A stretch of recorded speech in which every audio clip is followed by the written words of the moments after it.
Just on that last point, Dave, on client retention and the fact that particularly in the mortgage business, you might develop a relationship with the client. It might be fantastic. You get them the loan that they want, and then they live in that house for the next 7, 10, how many years.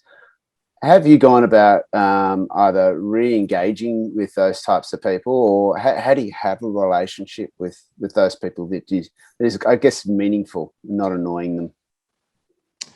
Yeah, that's again something that we've battled with over a journey. I'm not sure we still get it right, but I think it goes back to creating awareness. So if you've got one example is to have really good content that's relevant, and by having a routine and consistent connection, raising awareness, you might be able to talk about a number of financial service issues that may or may not be relevant to them. So if you can segment your customer base, that's optimal. So you communicate in a manner that's relevant. So, we've got customers in regional areas, and the regional clients might be interested in incentives for property in regional areas, whereas the city they might not be as interested, for example, or different states or different geographies. So if you can segment your message and make it more relevant for your customer base, I think what we try and do is create awareness.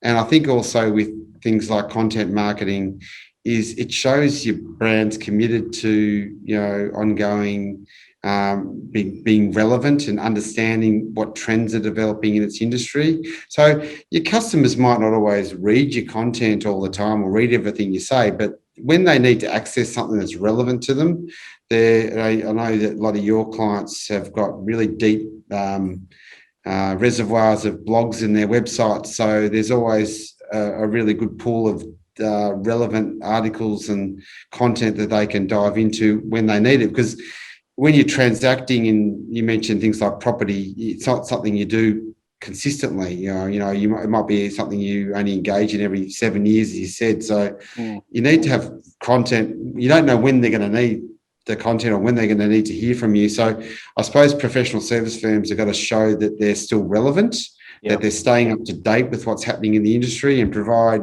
information that's relevant as best as possible for their customer base.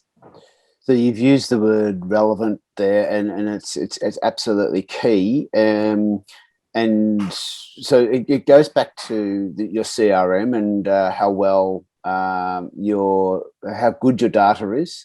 It's my kind of experience. People don't put enough effort into managing the quality of their data, because, as you say, if someone's at 7 years into their property, they may well be ready for at least a review, and they may well be ready to buy again. But the type of information that they're looking for at that particular point is quite different from someone who potentially has just, started a mortgage, there's 1 year into it. So I think, communicating based on relevance or personalization is more than just, dear John and dear Mary. It's really understanding that where are they in the life cycle on your CRM, and putting a bit of effort to make sure your CRM is up to date, because I guess it's a cliche to say that, your data is your gold mine, but if your gold mine is dirty, it could be rocks and not gold.